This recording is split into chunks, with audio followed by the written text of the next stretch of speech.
De mim mesmo nada posso de bom, mas Jesus me suprirá de recursos segundo as minhas necessidades. Não disponho de perfeito conhecimento do caminho, mas Jesus me conduzirá. O aprendiz preguiçoso declara: não descreio da bondade de Jesus, mas não tenho forças para o trabalho cristão. Sei que o caminho permanece em Jesus, mas o mundo não me permite segui-lo. O primeiro galga montanhas de decisão. Identifica as próprias fraquezas, entretanto, confia no divino amigo e delibera viver-lhe as lições.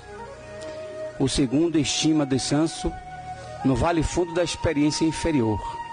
Reconhece as graças que o mestre lhe conferiu, todavia, prefere furtar-se delas, a elas.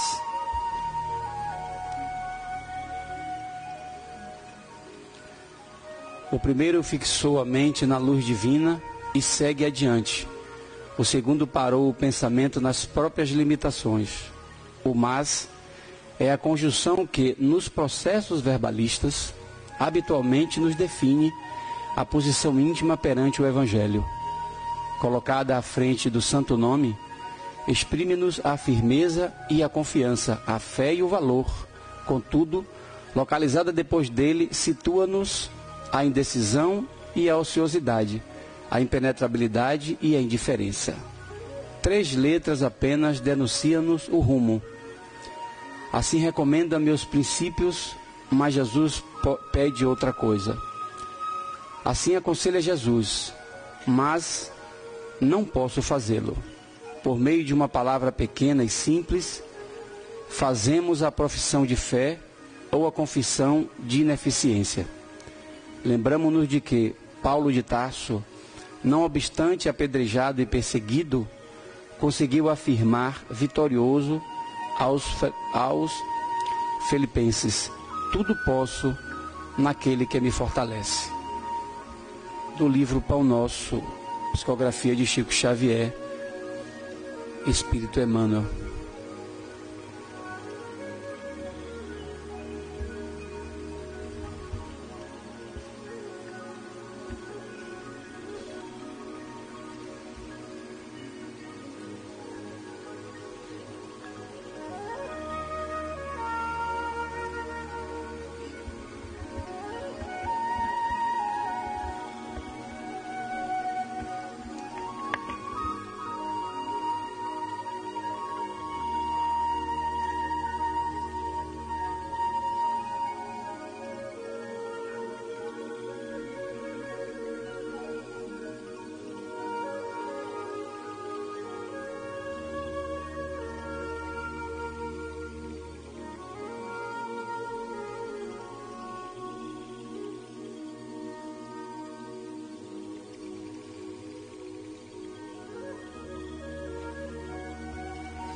Amigo e mestre Jesus, amigos espirituais, fazemos a nossa pausa, buscando acalmar o interior, buscando a serenidade, a paz. Queremos que a nossa alma escute a mensagem, a palavra, para que alcance as nossas necessidades, venha apaziguar os nossos conflitos, e sobretudo trazer-nos o entusiasmo para viver a vida. Assim Jesus enche-nos de esperança, inspira o nosso irmão Neto que fará uso da palavra e que possamos todos juntos honrar a Tua presença em nossos melhores sentimentos na noite de hoje. Que a Tua paz, que o Teu amor, que a presença dos amigos espirituais e dirigentes dessa atividade possa alcançar o mais íntimo de cada um de nós. Se conosco, Jesus, e nos abençoe.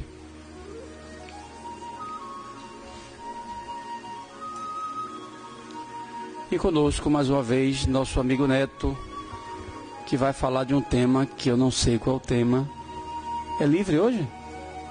Mais ou menos. Mais ou menos. Então o tema hoje é livre hoje, mais ou menos. Vamos escutá-lo.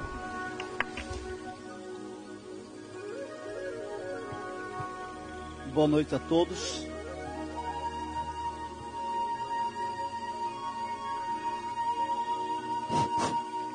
que está bom aí, né? Que a paz de Deus esteja com todos nós. O tema é sobre o amor. Porque é mais ou menos livre, né? Quando a Edilene me convidou para falar sobre esse tema, eu pensei no amor a Deus.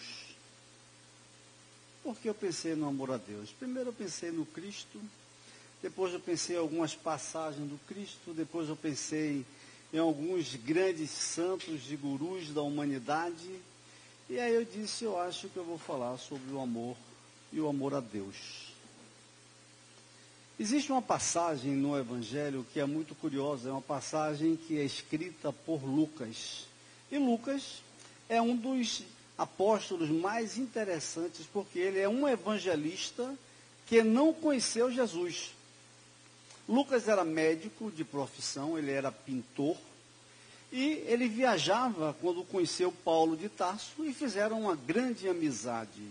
A amizade foi tão grande que quando Paulo começou a pregar em diversas cidades, ele se meteu numa encrenca muito grande. Imaginem vocês naquela época, há 2000 anos, visualizem você sair de uma cidade para outra cidade, sem que tenha uma estrada ligando as duas cidades. Ou seja, você ia no rumo, no azimuth. Paravam em rios, atravessavam rios com varas, para não serem sossobrados, passavam por pirambeiras, por montantes, por vertentes, um monte de aventuras para chegar em outra cidade. Paulo de Tarso, então, ia de cidade em cidade. Quando ele chegava numa cidade, ele formava uma igreja. Foi assim que nasceu nos gentios o Evangelho. Ele formava uma igreja, montava uma igreja, formava pessoas para conduzirem a igreja e geralmente, como diz a mensagem, saía enxotado, apedrejado muitas vezes. Por quê? Porque a sinagoga, o sinédrio, os fariseus e saduceus, começavam então a perseguir o evangelho. Ele então, migrava de cidade. Assim ele fez um monte de cidades. Só que, imagine você, se eu formasse um centro aqui, fosse para uma outra cidade, formasse um outro centro e deixasse aqui um grupo tomando conta. Com o passar do tempo, esse grupo começaria a ter conflitos, começaria a ter dúvidas, começaria a ter inquirições. Quem iria tirar essas dúvidas? Aquele que fundou, Paulo de Tarso. Só que ele estava agora em outra cidade. Não tinha telegrama, não tinha celular, não tinha como você se comunicar, a não ser com mensageiros. Então, Paulo começou a ter um grande problema. Ele teria que voltar naquelas diversas cidades para atender aquelas dúvidas que ele criou a igreja. O que é que ele pensou, então, com Lucas? Escrever as cartas. Assim nasceram as cartas de Paulo, as famosas cartas que nós tivemos agora aos Filipenses, aos Coríntios, aos Hebreus, aos Tessalonicenses, enfim, todas as comunidades que ele formou, ele escrevia as cartas. Mas ele tinha no íntimo uma vontade muito grande de fazer o Evangelho de Jesus, uma biografia do Cristo. Só que ele disse, com tanta igreja que eu formei, com tanta carta que eu tenho que fazer e com tanta demanda, não tenho tempo. O que é que ele então pediu? Ele pediu a Lucas, que Lucas escrevesse o Evangelho. E a pessoa que seria a narradora seria Maria, a mãe de Jesus. E mais aqueles que conviveram com Cristo. Assim nasceu então o Evangelho de Lucas. Naquela época só tinha o Evangelho de Mateus. Então Lucas escreve numa dessas passagens o seguinte: os fariseus, sabendo que o Cristo tinha sido vencedor numa batalha dialética com os saduceus, propuseram uma questão para o Cristo e perguntaram o que era maior, o que era melhor, o que era mais importante. O Cristo disse então, amar a Deus sobre todas as coisas. Mas ele disse, eu lhe dou um segundo mandamento, amar o próximo como a si mesmo. Veja que coisa curiosa. Primeiro, amar a Deus. Então, nós vamos aqui nesta vertente mostrando que os grandes homens, os grandes gurus e os grandes santos, todos pregam exatamente o sentido do amar ao Criador, do sentido do amar a Deus. Então, eu peguei alguns nomes, por exemplo, como Buda, o Siddhartha Gautama. O Buda tem uma curiosa história. Ele era um príncipe e, quando ele nasceu, disseram assim, olha, se você vir 4 fatos, presságios, se você vir a morte, a doença, se você vir o santo e se você vir a velhice, então você se tornará um grande avatar. Então ele é criado, na verdade, cheio de restrições, não podia sair do palácio, não podia ir a isso, não podia ir a aquilo, mas um belo dia ele vê um ancião, e ele pergunta, o que é isso? É um velho. Eu vou ficar assim? Vai. Um outro dia ele sai do palácio e ele vê um morto, era um enterro que passava. Ele disse, o que é isso? Isso é uma pessoa que morreu, mas eu posso também morrer? Pode. No outro dia, então, ele vê um doente que estava a pedir esmolas. Ele disse, mas eu posso também ficar doente? Pode. E no quarto dia, ele vê um sadhu, ele vê um yogi. E então, ele, tomado dos 4 preságios que foram anunciados no seu nascimento, ele resolve abandonar o seu palácio, abandonar a sua vida. E não é fácil você abandonar uma vida de mordomia.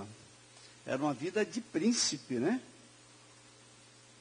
Ele largou tudo, sumiu, foi parar debaixo de uma árvore de oliveira chamada Bodhi, e ali ele disse, só saio daqui com a verdade. E saiu dali iluminado. Buda então, depois da iluminação, ele começa a viver com os ascetas.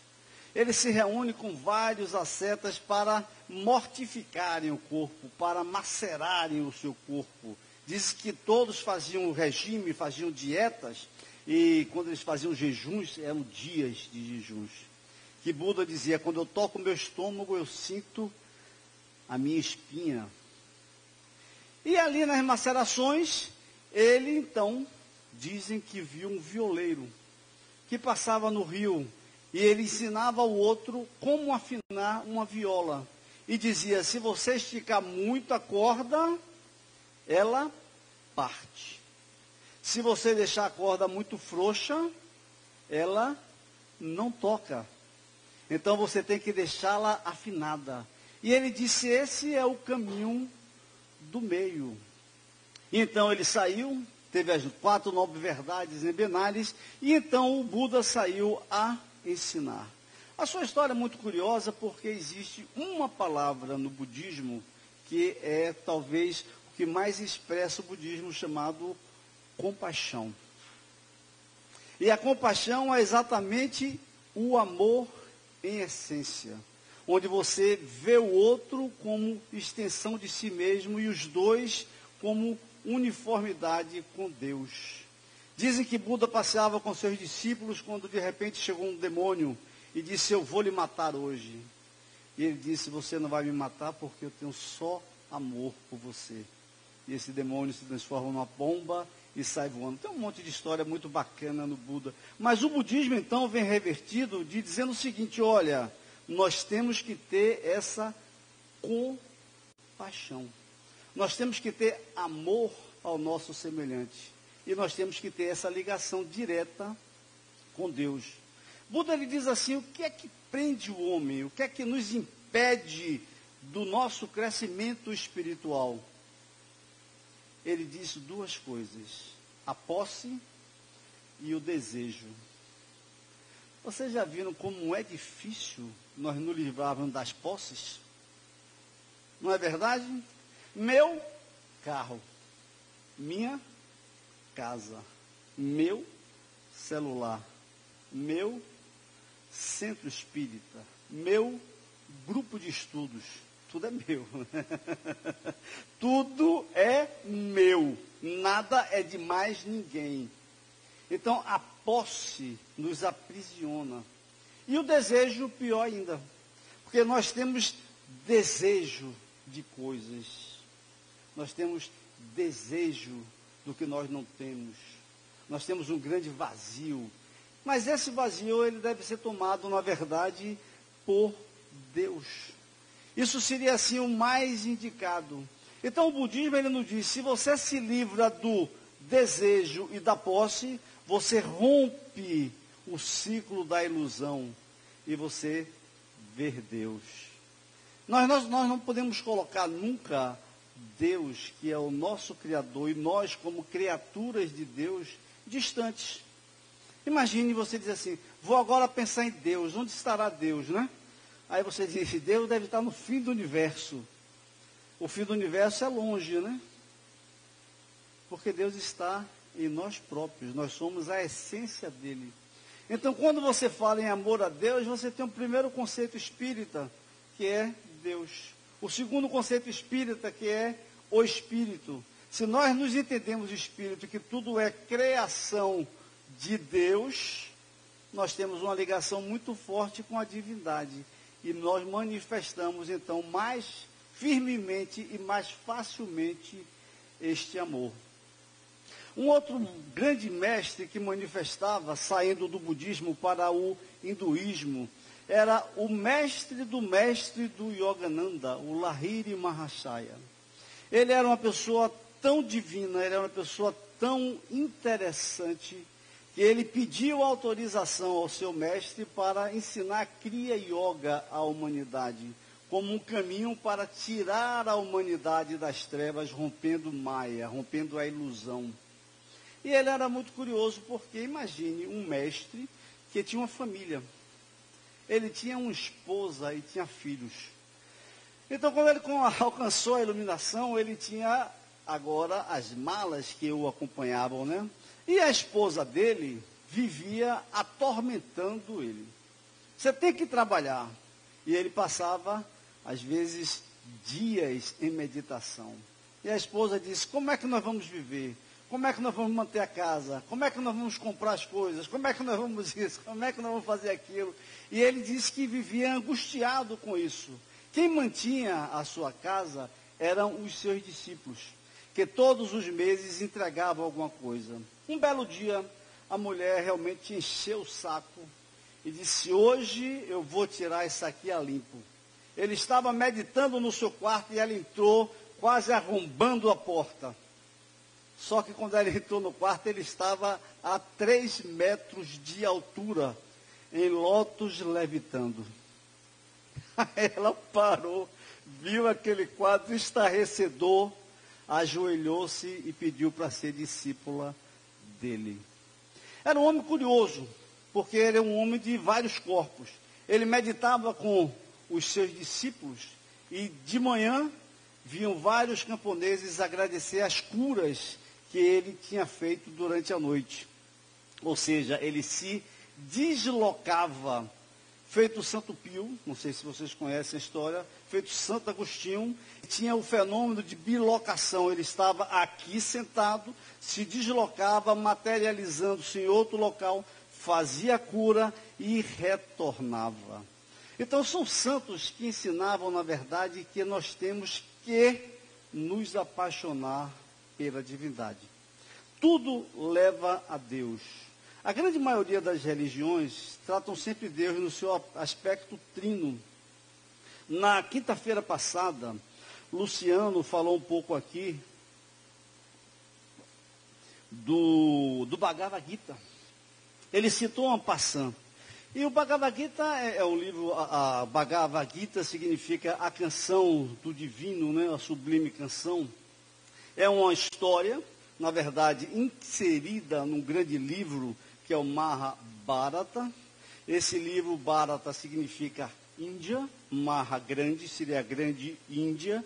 Se você pegar o dinheiro da Índia, está escrito lá, Bharata. E então, dentro dessa história do Mahabharata, que é uma história de confusão entre famílias.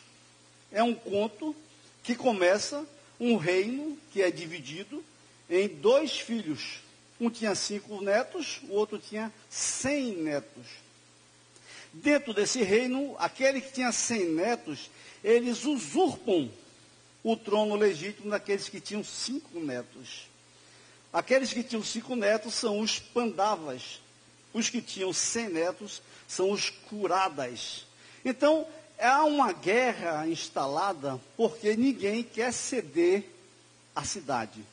Então, nós vamos ver que a Bhagavad Gita, a Sublime Canção, é, na verdade, uma coisa metafórica. Ninguém estava disputando ali uma cidade, ninguém estava disputando ali um local, mas, na verdade, estava se disputando a consciência crística, a consciência cósmica.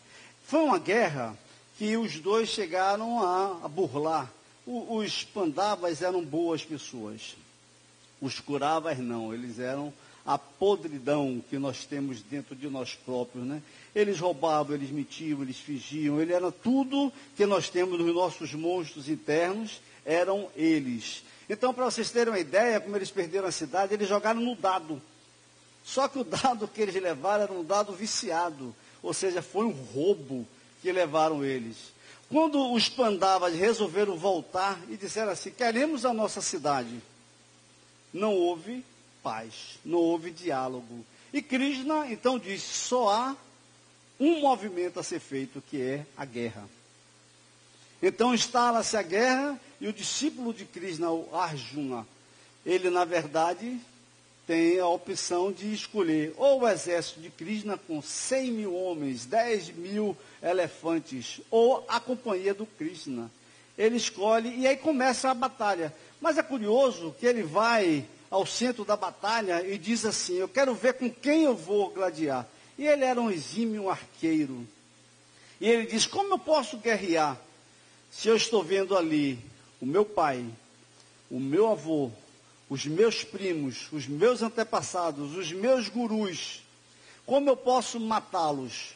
E então ele tem um momento de fraqueza. E a gente vê que, na verdade, é um diálogo a respeito do ser humano.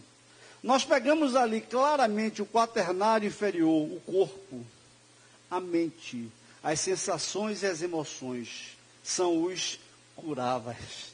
E nós temos o ternário superior, nós temos o espírito, a trindade, que no hinduísmo é Vishnu, Brahma e Shiva, a criação, a destruição e a manutenção. Então é um livro que eu recomendo, Humberto Holden, ele nos diz assim, se tudo fosse perdido e só restasse o Sermão da Montanha e o Bhagavad Gita, nada seria perdido. Então vale a pena porque é a luta do homem com o seu crescimento, com os seus defeitos, com o seu antepassado. Você então vai entrar em guerra consigo mesmo. Quando você entra em guerra com o outro é muito fácil, porque você vê o outro, você observa o outro, você sabe quem é o outro. Mas quando você entra numa guerra interna, e aí nós vamos para a reforma íntima, essa batalha não é tão simples. É uma batalha que você tem que travar consigo mesmo. Então a dificuldade ela é 1000 vezes maior. Então eu acho que aconselho que todos possam ler um pouco de Krishna. Mas aí vem a grande pergunta, e nós vamos agora ao grande avatar, ao grande mestre, né? E todos nós devemos ter um mestre, porque o mestre é aquele que pega o discípulo e ensina. Todos temos que ter um mestre. Mas cabe ao discípulo o quê? Seguir o mestre ou não. Alguém não concorda?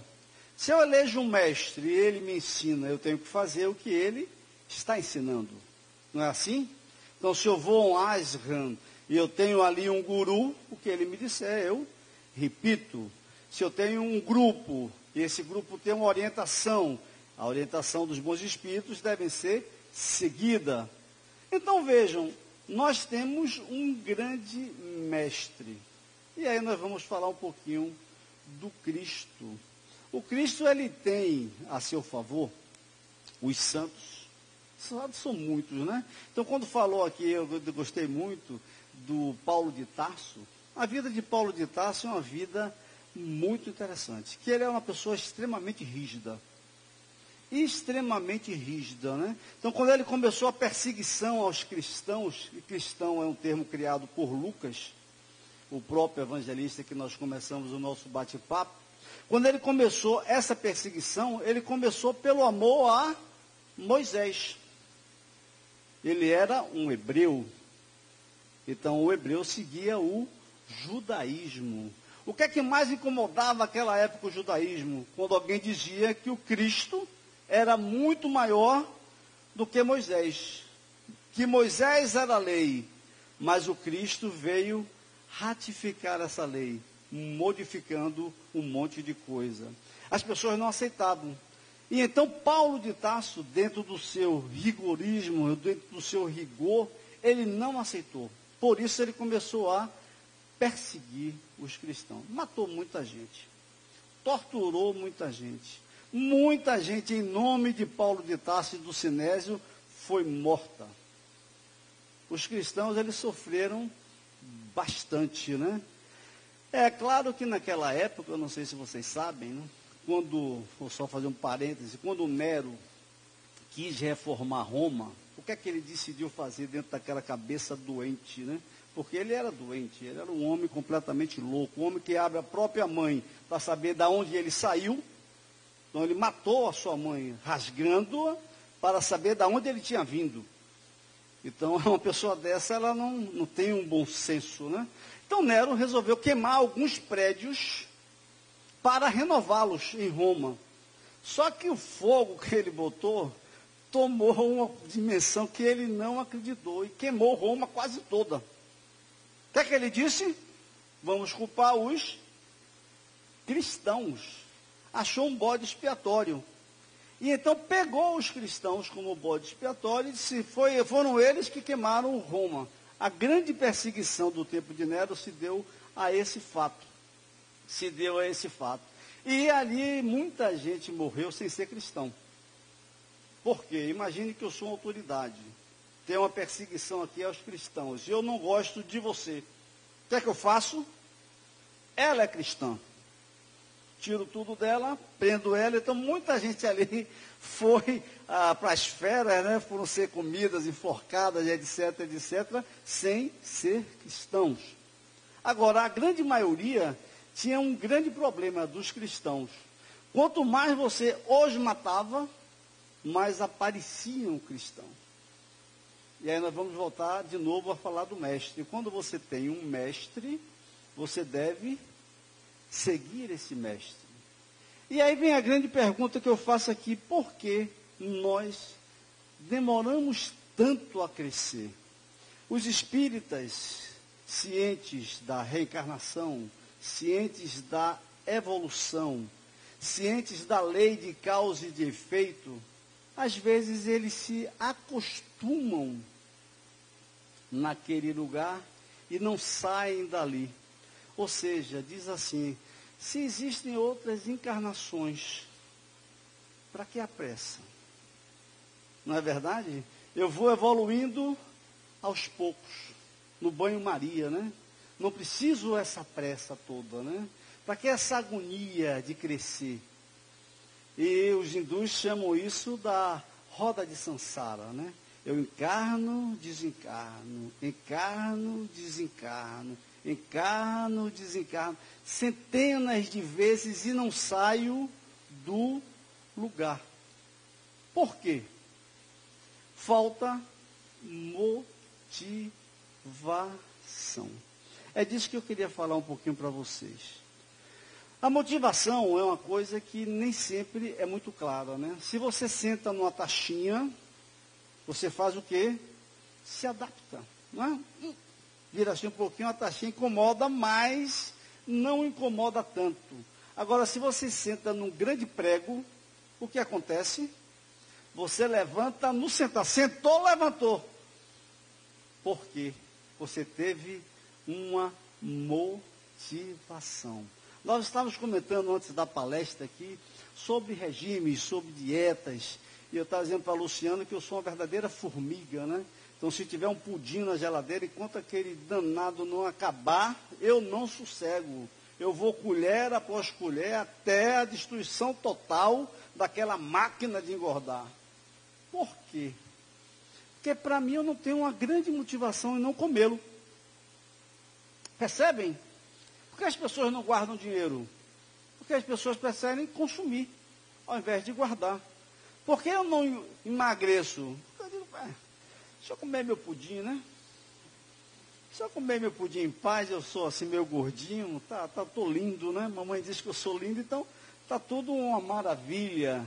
Mas nós não temos motivação. Se eu disser assim, vamos aqui agora andando até Feira de Santana. A maioria vai dar risada, né? Diz, vai na frente, palhaço. Né? Agora, se eu disser assim, vamos caminhando até Feira de Santana. Quem conseguir chegar lá, vai ganhar 2 milhões de reais. Opa, peraí, cadê meu tênis? Cadê meu tênis? Pelo amor de Nossa Senhora, vai ser da onde, para onde? O que é que faltou? Qual foi a diferença? Motivação, percebem? Quando você tem um motivo para você fazer as coisas. Então, quando você acredita, quando você crê, quando você tem certeza de alguma coisa, então você tem essa motivação. Às vezes nos falta motivação. Eu gosto muito de contar a história das duas rãs que Yogananda nos conta em suas lições, que as duas rãs caíram num balde de leite e começaram a se debater. Uma rã era gordinha feito eu, a outra magrinha. Então, naquela luta, naquela ansiedade, elas se debatiam, e se debatiam, e se debatiam. A gordinha, então, começou a faltar força, né? Nós somos terríveis. E disse, não aguento mais, vou desistir. Aí a magrinha disse, não desista, vamos lá, nós temos que encontrar uma saída. E aí, por mais meia hora, uma hora, elas tentam. Aí a gordinha disse, não, eu realmente não aguento. E morreu. A magrinha então começou desesperadamente a se bater. Quando de repente ela sentiu nos seus pés algo de sólido. Pisou e pulou. O leite tinha se transformado em manteiga de tanto bater. Então, motivação. Se nós não temos uma motivação forte, nós não vamos a lugar nenhum. Então, quando nós vamos ao centro espírita, às vezes passamos 40 anos no centro espírita, fazendo palestra, dando passes, faz isso, aquilo, aí morre, desencarna, chega lá em cima, não tem um palito de fósforo de luz. E a pessoa diz, meu Deus do céu, perdi meu tempo. É assim? Porque nós não fazemos por onde. Às vezes eu dou risada, nós estávamos falando ontem do ser espiritual e os níveis vibratórios, aqui num grupo de estudos. Eu estava dizendo que muita gente sonha assim, em sair deste mundo e não ir ao umbral. É o sonho das pessoas. Meu sonho é não parar pelo umbral. Aí eu digo, o que me levaria ao umbral? Não é verdade? Um nível mental que me ligasse ao umbral. Eu não tenho o que fazer no umbral. Realmente, não tenho nada para fazer. Não sei se vocês têm. Se cada um quer dar uma passada lá de 10 anos, 15 anos, coisa pequena. E aí eu mostrava que algumas pessoas que estavam ali no umbral eram visitadas periodicamente por espíritos de luz. Mas essas pessoas não percebiam porque os níveis vibratórios eram diferentes. Então, o que é que está faltando para você dar esse passo? Está faltando a sua parte. Está faltando a motivação.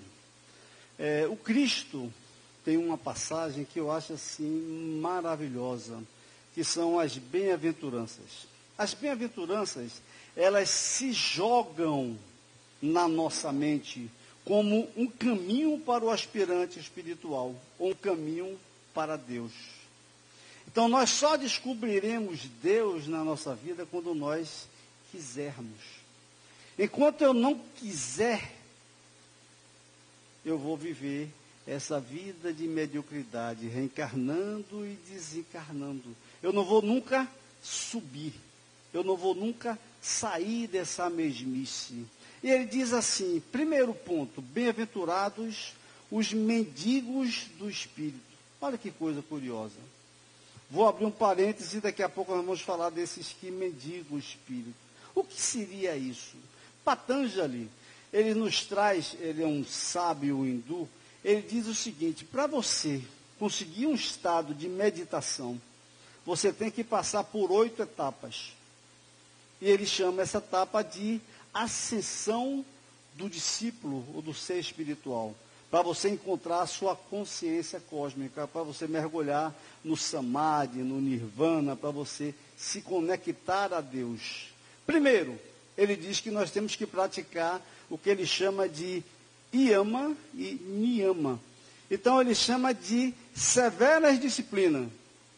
Por exemplo, quando nós pegamos o decálogo, quando nós pegamos ali, quando Moisés desceu do Monte Sinai com as placas, né? Dizem que Moisés escreveu o Pentateuco exatamente porque ele escreveu nas placas. Então ele não era analfabeto. Se ele não era analfabeto, ele escreveu do Gênesis até o Deuteronômio. Assim atribui-se a Moisés a Torá. Como também se atribui um monte de coisa a outras pessoas porque escrevem ou porque não escrevem.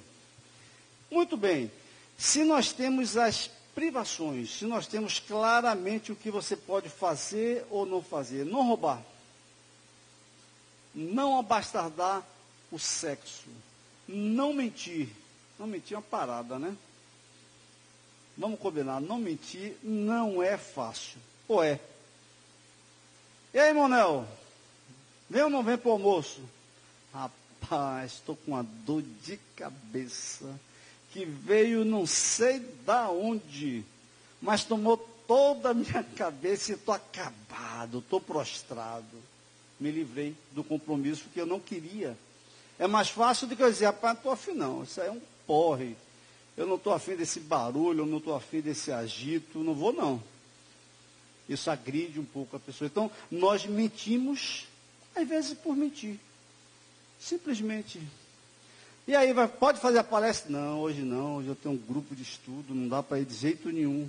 Então vejam, as coisas que nos impedem, como é que eu posso ser, por exemplo, um cristão e ser um comerciante inescrupuloso?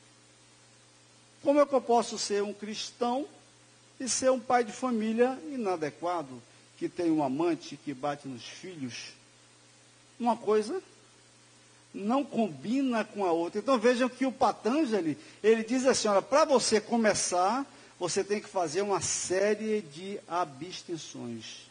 Então não é tão fácil você mudar, porque você tem que ter primeiro na sua retaguarda uma série de modificações interiores. Sacaram? Então a modificação interior é que vai lhe dar motivação para você procurar algo de melhor para você. Essa motivação, ela tem que vir de dentro, né? Quando você está com um grupo que todos fumam e alguém diz assim, vou deixar de fumar. O que é que o grupo diz? Larga de ser besta, rapaz. Todo mundo aqui fuma, você vai deixar de fumar por quê? Ou não é? Bobagem, rapaz, deixar de beber, deixar de fazer farra, todo mundo aqui bem. Assim funcionam no mundo espiritual as coisas, assim funcionam na terra as coisas, não mudam, é exatamente igual. Então a motivação tem que ser algo interno. Então o Cristo, quando ele diz assim, bem-aventurados os mendigos de espírito, são aquelas pessoas que já anseiam pelas coisas espirituais, já pedem as coisas do espírito. É aquela pessoa que vai no pagode e está com saudade do livro que está lendo. Diz, rapaz, eu estou inadequado aqui. Isso já não me realiza. Isso já não me satisfaz. Eu já estou pedindo algo mais. Até chegar a Paulo de Tarso, quando diz, não sou mais eu que vivo, mas o Cristo que vive em mim. São palavras dele. Então vejam que a ascensão, ela é grande. Então ele vem com a segunda bem-aventurança. E diz assim, bem-aventurados os que choram. Eu gostaria de parar um pouquinho nessa bem-aventurança, porque esse choro que todos nós temos, não é o choro da lamentação. A gente vive como? Ah, meu Deus, oh meu Deus, vou rezar, né? Aí chega, oh meu Deus, gostaria tanto que o Senhor me desse isso, que o Senhor me desse aquilo, vou pedir por fulano, vou pedir por ciclano, vou pedir por... Pede não, esquece esse negócio. Pare de reclamar, pare de se queixar, pare de se lamentar, ponto. Cresça, procure Deus, e aí é a grande chance que nós temos de procurar Deus em nós, de procurar a nossa parte de Deus. Eu perguntaria, inclusive para mim próprio, quando eu fiz esses traçados, quanto tempo no dia eu dedico a Deus? Cada um tem a sua resposta. Às vezes a pessoa diz assim, não, quando eu vou dormir, eu deito e vou rezar. Você vai dormir, né? Quem vai rezar deitado é porque no meio do Pai Nosso já apagou. Ou não é? Cansado, depois de um dia, trabalhou 8 horas, está acabado, foi para a escola, foi para a faculdade, cuidou de menino, não sei o que, aí deitou e vai rezar. Dá um tempo, você não vai rezar, você vai dormir. Pai Nosso, já foi, já apagou. Então se você vai rezar, sente, bote a coluna ereta, olhos para cima, pense em Deus. Essa é a posição para rezar. Se eu vou relaxar, eu não vou sentar, eu vou deitar. Então vejam que tudo tem a ver com a nossa postura.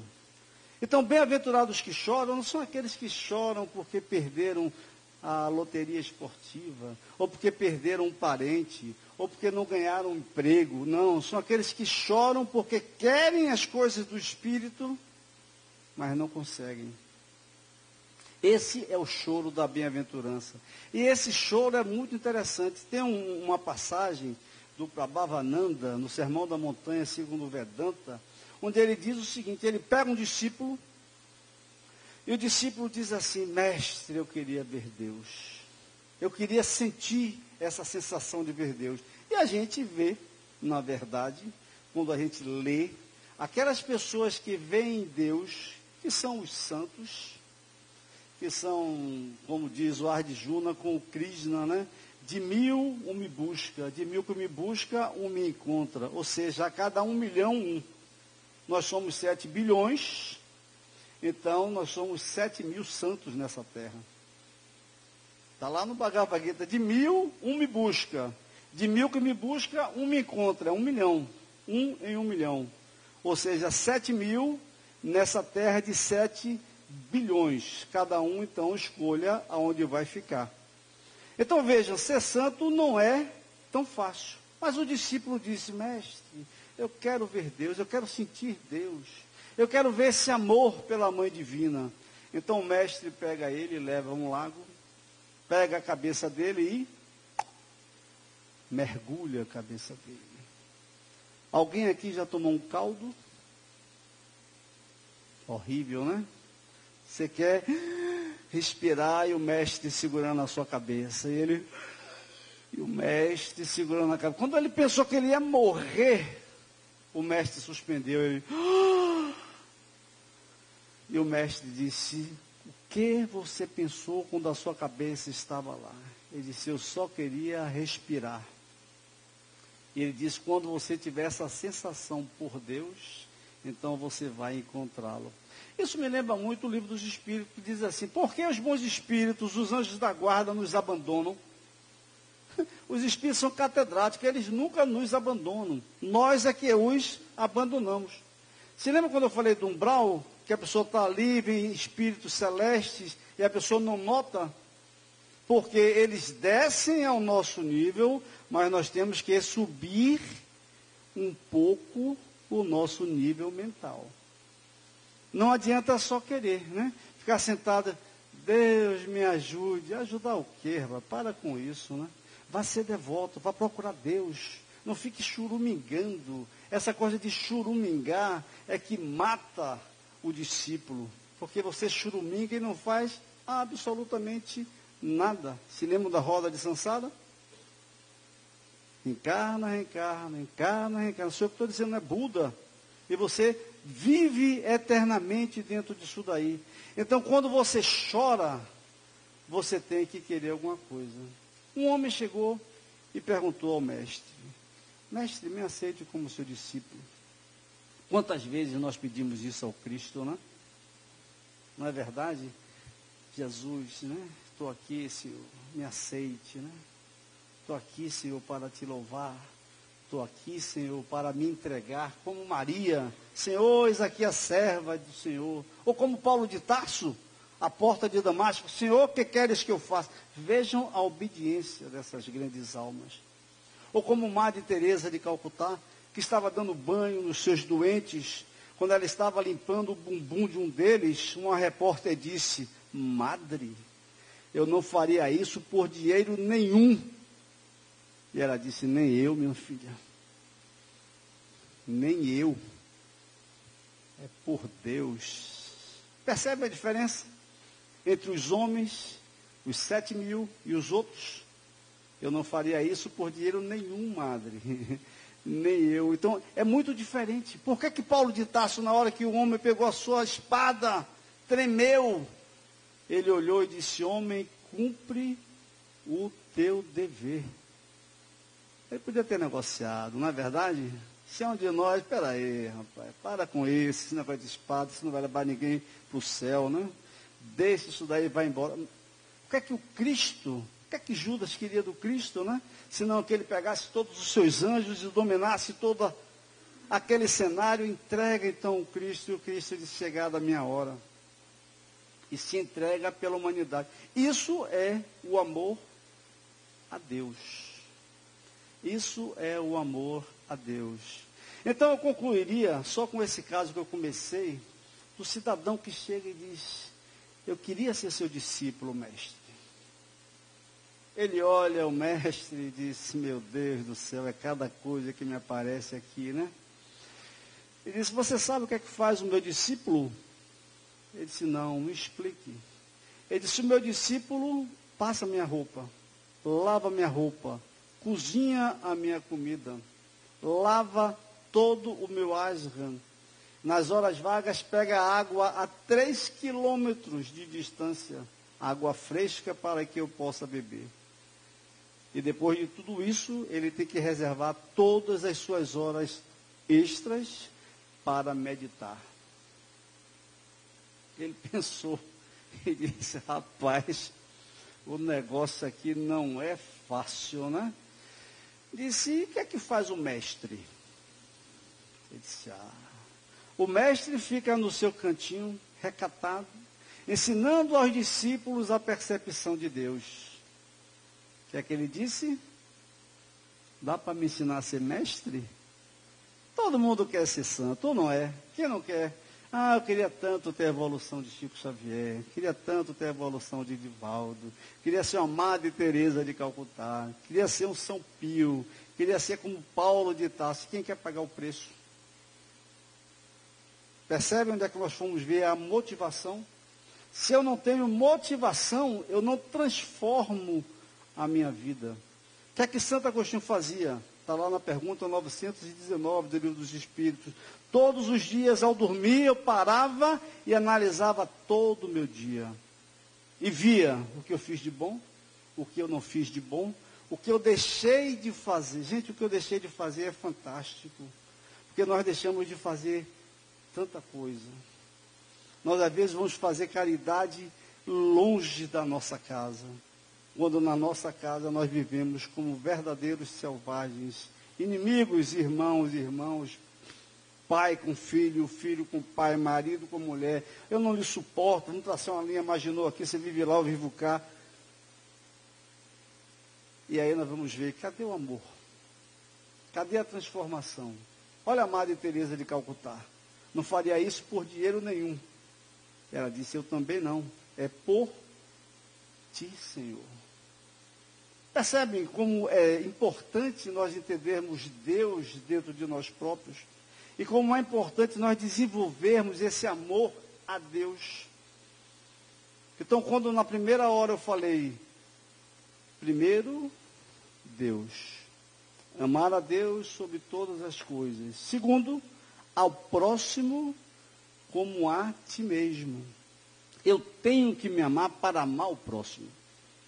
Senão não rola. Amar o próximo como a si mesmo. Se eu não me amo, como é que eu vou amar o outro? Por isso Buda percebeu que a maceração não servia para nada.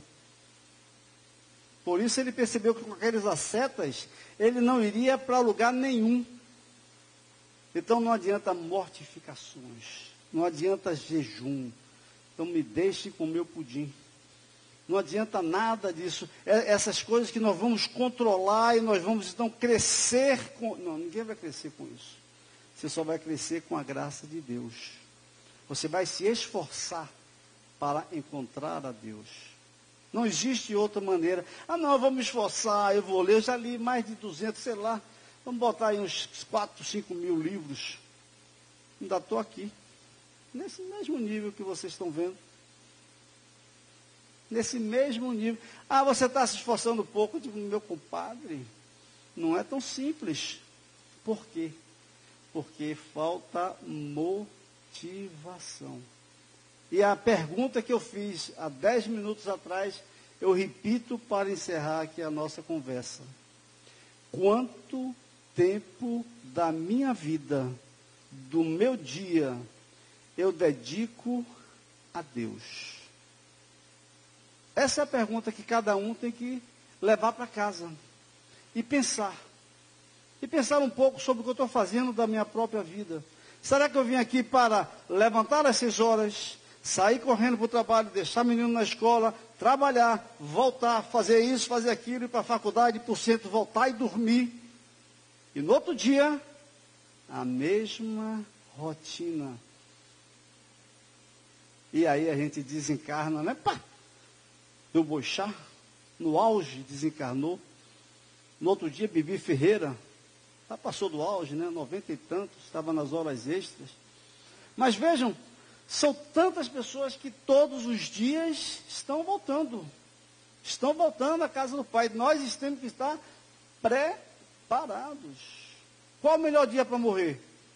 Hoje ou não? E aí a pessoa tem uma pergunta só para fazer. Será que eu fiz as melhores escolhas? Isso que nos leva a ter medo da morte. Será que eu fiz as melhores escolhas? Aí a pessoa pede, Senhor, me dá mais 2 anos. Mas já lhe dei, mano, 61. Ainda quer mais 2 para quê? Perda de tempo. Não vou fazer nada nesses 2 anos. Faça hoje. Faça agora. Faça já. Muita paz.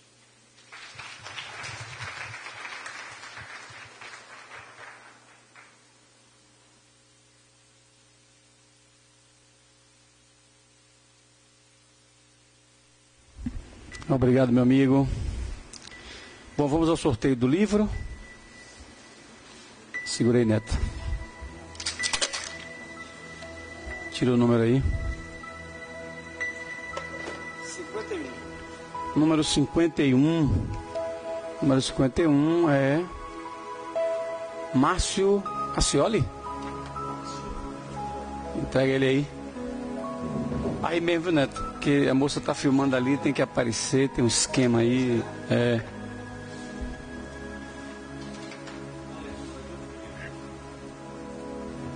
Bom, o único aviso que nós temos é sobre o curso básico que nós começamos sábado agora, né?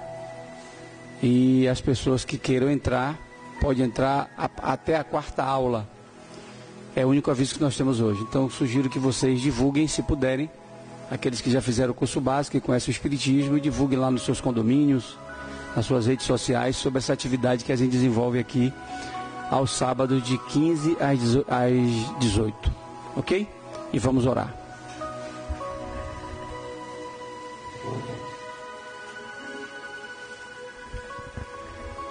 E aproveitando o momento de reflexão das coisas que foram ditas, como chegaram em nós, como nós interpretamos e percebemos, as coisas boas que você percebeu, tente pensar do seu modo, do seu jeito, e de olhos fechados, meditando rapidamente, para que as energias que circulam nesse ambiente ajudem as suas reflexões, mesmo breve, e que saia daqui pensando mais ainda, que consiga ampliar mais ainda a sua própria percepção.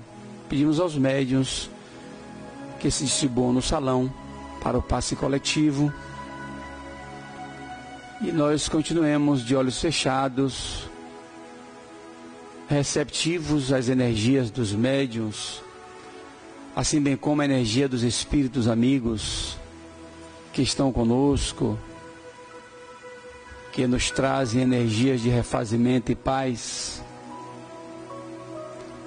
que possamos nós perceber a energia circulando, ou no mínimo uma sensação agradável em nós, de que as coisas estão fluindo e que estamos sendo atendidos, ou alguém está dialogando conosco.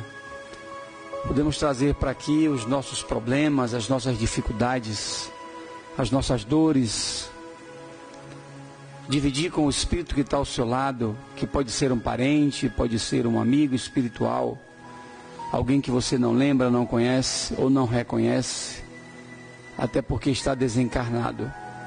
Aproveite esse momento do seu amor a Deus, da sua percepção de Deus, e permita-se fazer uma conexão espiritual, porque eu, você e todos nós podemos fazer isso. Isso não é um privilégio de poucos, é uma característica de todos nós. Um pouco de silêncio, silêncio interior.